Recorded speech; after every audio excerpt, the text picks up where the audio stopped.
My husband's new girlfriend wanted to take my daughter's gold jewelry that belonged to my husband's late mother. My name is Emily, and I'm 40 years old. My ex-husband, Mark, is 41. We were high school sweethearts, started dating at 17, married at 19, and spent 20 years together before we amicably divorced. We've been separated for 2 years now, and things between us have remained peaceful. We have a beautiful 8-year-old daughter, Sophie, who has adjusted remarkably well to the changes in our lives. Mark and I have made it a priority to maintain a stable and friendly co-parenting relationship for her sake. We don't fight, we help each other out when needed, and we both agree that Sophie's happiness and well-being come first. Mark has moved on, and so have I. He's been in a serious relationship for over a year now with Vanessa, a 46-year-old woman who, up until recently, I thought was a great match for him. She's been kind, respectful, and good with Sophie. She and I have always gotten along, even spending holidays and important events together as one big, blended family. At least, that's how it was, until last week. Mark's parents passed away within a month of each other last summer, and it was devastating for all of us. Even though Mark and I were already divorced at the time, his parents still treated me like family. I loved them dearly, and their passing was heartbreaking.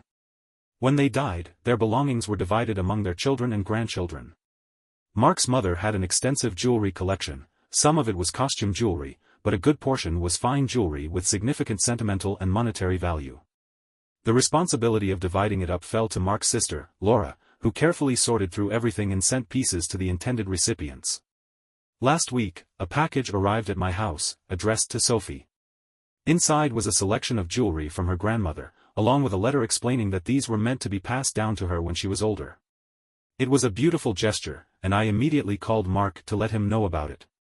He told me that some of the jewelry had also been left to me, and that we should go through it together to decide what should be set aside for Sophie and what I might want to keep as sentimental keepsakes. I agreed, and we set up a time for him to come over. When Mark arrived, Vanessa was with him.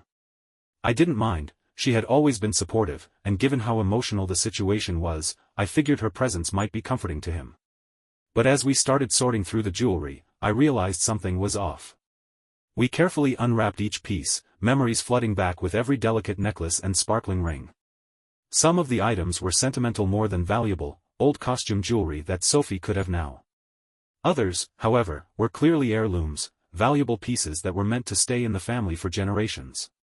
Among them was a breathtaking ruby and diamond set, a necklace and matching earrings that we believe had originally belonged to Mark's grandmother. It was exquisite, and as soon as Vanessa saw it, she couldn't take her eyes off it. She held up the necklace against her chest, admiring it in the mirror. "This would go beautifully with the wedding dress I've been looking at," she mused, smiling at Mark. I raised an eyebrow.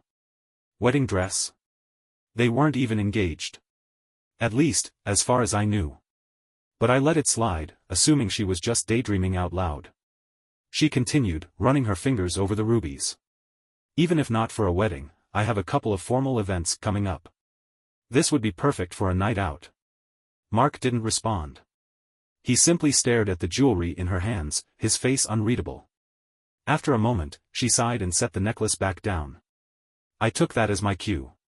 Carefully, I rewrapped the ruby and diamond set and placed it back into the box with the rest of the heirlooms meant for Sophie.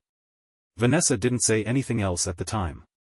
But her expression lingered in my mind, like she was mentally claiming it as her own. That night, my phone buzzed. It was a text from Vanessa. "Hey, I was thinking, would it be possible for me to borrow the ruby and diamond set? Just for a special occasion. I'd take great care of it." I frowned at my screen. I wasn't expecting this.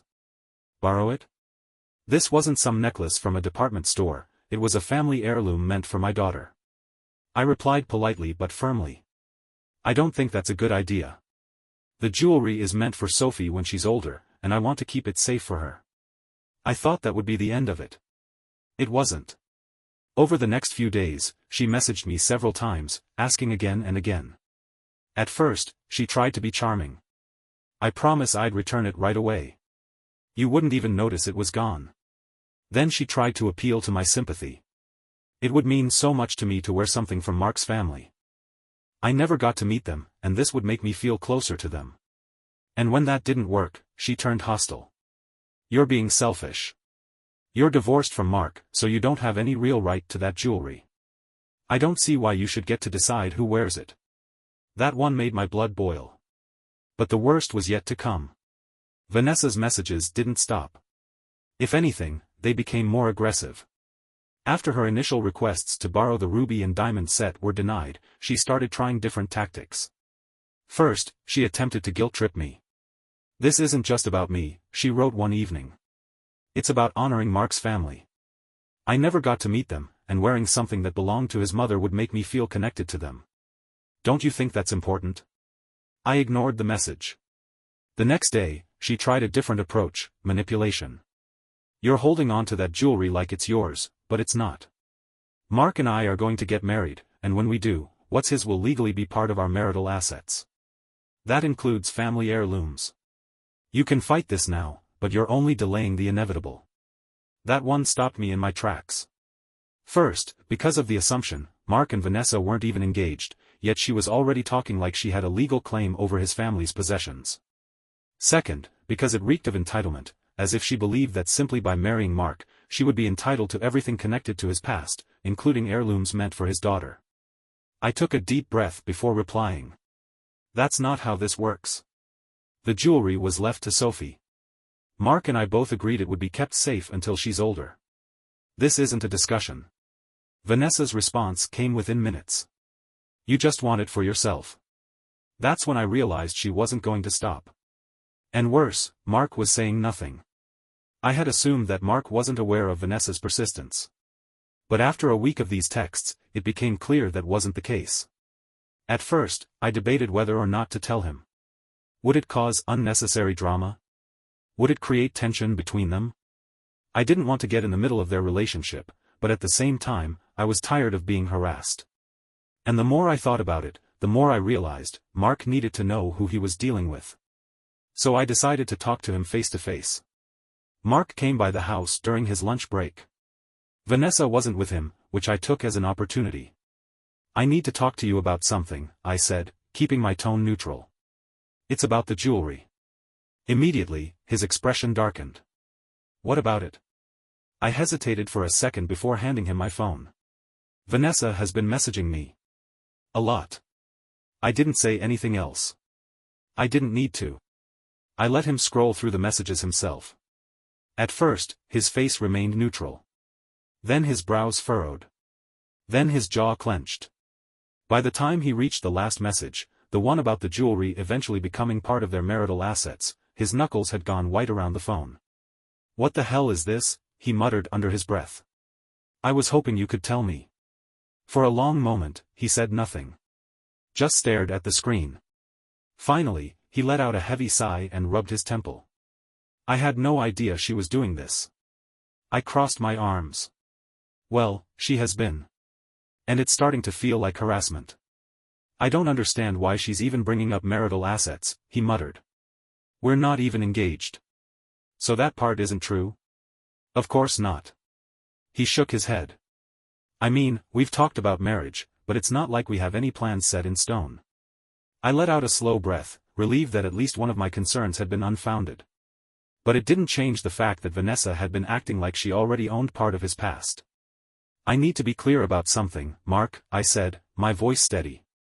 I don't care if you get married. I want you to be happy. But this jewelry isn't up for debate. It was meant for Sophie, and that's where it's staying. Vanessa doesn't have a right to it, not now, not ever. Mark nodded immediately. I agree. And I'll talk to her.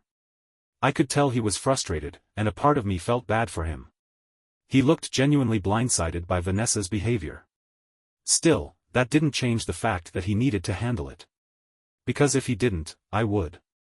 Even though Mark had assured me he would talk to Vanessa, I wasn't willing to take any risks.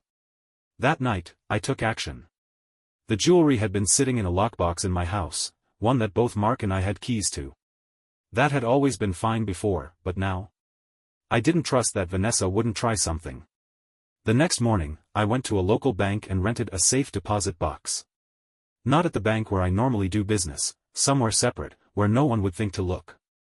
I placed every heirloom inside, except for one necklace that I kept for sentimental reasons. Everything else, including the ruby and diamond set that Vanessa had been so fixated on, was now locked away, safe from interference. And I was the only one with the key.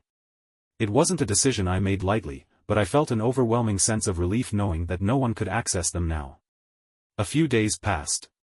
Vanessa didn't message me again, which I assumed meant that Mark had followed through on his promise to talk to her. But while Vanessa's silence was a relief, Mark's was concerning. He had completely stopped responding to my texts unless it was about Sophie. That was a red flag. And it made me wonder, was he just trying to avoid conflict, or was he realizing something about Vanessa that he didn't want to admit? The answer came sooner than I expected. Mark showed up at my house again the following week, looking exhausted. "We need to talk," he said. And from the look on his face, I knew something had shifted. Mark sat on my couch, rubbing his face like he was trying to wipe away whatever thoughts were haunting him. I could tell he hadn't been sleeping well. There were dark circles under his eyes, and his usual calm demeanor was cracked. I sat across from him, arms crossed. "What's going on, Mark?" He let out a deep breath and finally looked up. "I talked to Vanessa." I leaned back slightly. "And?" "She didn't take it well." I wasn't surprised. "She kept insisting that it didn't make sense to just let the jewelry sit there unused," he continued. "She doesn't understand why it's such a big deal." "She does understand," I corrected. "She just doesn't care." Mark didn't argue. That was a first. Instead, he exhaled and ran a hand through his hair. "She accused you of being controlling, of trying to keep some kind of power over me through this jewelry." I scoffed. "That's ridiculous." "I know," he admitted. "I told her that this wasn't about you or me, it was about Sophie. The jewelry belongs to her, end of story." "And what did she say to that?" Mark hesitated. "She started crying. Said she felt like she wasn't being accepted as part of the family." I let out a bitter laugh. "So, her way of being accepted is to try and claim something that doesn't belong to her?" "I don't know," he muttered. But it got worse. My stomach tightened. "What do you mean?" Mark rubbed his temples before answering. "She told me she should have some say over family heirlooms because she's going to be my wife one day." He paused, then added, "And when I told her we weren't even engaged yet, she lost it." I raised an eyebrow. "Wait, she assumed marriage was already happening?" Mark nodded grimly. "She said she thought we were on that path. And when I told her I hadn't made any final decisions about marriage yet, she said that if I wasn't serious about committing to her, she wasn't sure where this relationship was going." I let out a slow breath. There it was. This wasn't just about the jewelry. It was about control. Vanessa had assumed she was well on her way to locking Mark down into marriage, and when she realized he wasn't as committed as she thought, she panicked. "So what now?" I asked. Mark hesitated. "I don't know." I studied his face. He was torn. He wasn't just dealing with Vanessa's possessiveness, he was also dealing with the emotional fallout of realizing she wasn't who he thought she was. "You know this isn't just about the jewelry, right?" I asked carefully. Mark gave me a tired look. "Yeah. I'm starting to see that." For a few days, things were quiet. I didn't hear from Mark or Vanessa, and I assumed he was still trying to sort things out. But then, out of nowhere, Vanessa texted me again. I stared at my phone in disbelief before opening the message. "I know we've had our differences, but I really think we should talk one-on-one. Can we meet for coffee?" I frowned. Part of me wanted to ignore her. The other part of me wanted to hear what she had to say, if only to see how far she was willing to go. Against my better judgment, I replied. "Fine. Tomorrow morning.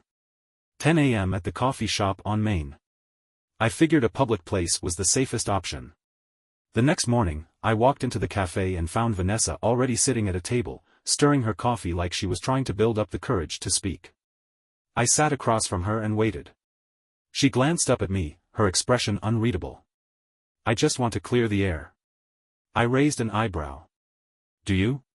She sighed. "Look, I get why you're protective over the jewelry. But you have to understand, it's hard for me. Mark and I are building a future together, and I want to feel like I belong in his life." I kept my expression neutral. "You don't need Sophie's inheritance to do that." Vanessa tensed slightly but kept her voice calm. I would have returned it, you know. I just wanted to wear it for one night. I shook my head. That's not the point, Vanessa. The point is, you felt entitled to something that doesn't belong to you. She pursed her lips. I just wanted to feel included. Then find another way, I said firmly. Because trying to pressure me into handing over family heirlooms isn't it. She went quiet, stirring her coffee again. Then, after a long pause, she said something that made my stomach turn. You and Mark still have too much power over each other. I stared at her. Excuse me? She met my gaze, her expression unreadable. You say this is about Sophie. Maybe it is. But you and Mark still act like a team. You make decisions together, you trust each other more than anyone else, and you still protect each other. She tilted her head slightly. Where does that leave me? I let out a short laugh, not because it was funny, but because it was so revealing. This isn't about the jewelry at all, is it? I said. It's about the fact that Mark and I still have a strong co-parenting relationship, and that bothers you. Vanessa didn't deny it. Instead, she simply looked away. It just feels like I'll always be second place to your little family. I took a deep breath, trying to keep my patience. Vanessa, I don't care if you marry Mark. I don't care if you two have a wonderful life together. But Sophie will always come first. And if you can't handle that, then maybe you're with the wrong person. Vanessa clenched her jaw. I love Mark. Then prove it by respecting his daughter's inheritance. She didn't respond. After a long pause, she stood up, grabbed her bag, and walked away without another word. I didn't know what Vanessa would do next. But I had a feeling her relationship with Mark wasn't going to last much longer. Sure enough, a few days later, Mark showed up at my house again, this time looking even worse than before. She's furious, he admitted. She thinks you're trying to turn me against her. I rolled my eyes. I haven't said a word to you about your relationship. That's all on her. Mark sighed. She said if I don't propose soon, she's not sure if this is going to work out. I leaned forward. And what do you want? He hesitated. Then, finally, he exhaled and ran a hand over his face. I don't know anymore. And in that moment, I knew. This wasn't just about the jewelry. This was about Vanessa trying to force her way into a place that didn't belong to her, and Mark finally realizing it. Mark sat on my couch, looking like a man caught in a storm he hadn't seen coming. For the first time since all of this started, I saw a real doubt in his eyes, not just about the jewelry, but about Vanessa, their future, and everything she had been pushing for. She told me last night that she feels like she's competing with you, he admitted. I folded my arms. She's not competing with me, Mark. She's competing with reality. She doesn't want a partnership, she wants control. Mark sighed heavily. I told her that our co-parenting relationship is non-negotiable. That Sophie comes first, and that if she couldn't accept that, then maybe we weren't the right match. My eyebrows lifted slightly. And? She got angry. Said I was prioritizing my past over my future. I shook my head. Your past? Mark, Sophie isn't your past. She's your child. I know. His voice was tired. And I told her that. But she just kept saying that she felt like she would never truly have a place in my life as long as I was still so close to you. I sat back, exhaling. So, what are you going to do? Mark didn't answer right away. Instead, he rubbed his face with both hands, looking like a man at the edge of a decision he wasn't ready to make. And then, after what felt like forever, he finally looked up at me and said, I think I already know. I didn't expect things to escalate, but Vanessa wasn't done yet. That night, Mark called me again, this time with urgency in his voice. She's at my house right now, he said. And she just dropped a bomb on me. I gripped my phone. What happened? She said she's done with all the disrespect.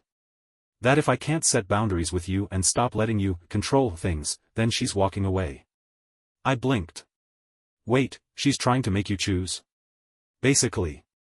Mark let out a bitter chuckle. She told me to prove my commitment to our future by getting the jewelry from you, that if I really wanted to move forward with her, I wouldn't let my ex-wife have so much say over our family's legacy. I nearly dropped my phone. She what? She told me to either bring her the jewelry, or she's done. My stomach turned. This wasn't just about greed. This was about power. She wasn't just after the heirlooms, she was testing him. Seeing if he would put her over me and Sophie. And for the first time since all of this started, I felt something I hadn't before. Rage. I took a deep breath. And what did you say? Mark hesitated. I told her no. A slow, quiet relief spread through my chest. She flipped out, he continued. Said I was choosing you over her, that I was letting my ex control my decisions, that I wasn't willing to truly commit to her. I closed my eyes. And then? Mark let out a long breath. Then she packed a bag, and left. It was over. Mark and Vanessa broke up that night. He told me later that he sat with the decision for hours, questioning if he had done the right thing. But deep down, he knew. She was never really in this for Sophie, was she? He asked me the next day. I shook my head. No. She was in it for control. She wanted you to prove something, to put her above everything else in your life. Mark exhaled, shaking his head. I feel like an idiot. You're not an idiot, I said gently. You just wanted to believe she was the person you thought she was. We sat in silence for a moment before he finally spoke again. I thought she was good for me. I sighed. So did I. And that was the truth. I had genuinely believed Vanessa was a good match for him. She had seemed patient, kind, and respectful, until she wasn't. Mark leaned back in his chair, staring up at the ceiling. I should have seen the signs. You did see them, I pointed out. And when you realized what was really going on, you made the right choice. That's what matters. He nodded slowly. I guess. Then, after a moment, he turned to me. So, what happens to the jewelry now? I smiled slightly. It's safe. Mark gave me a knowing look. You moved it, didn't you? I nodded. Yep. It's in a bank vault.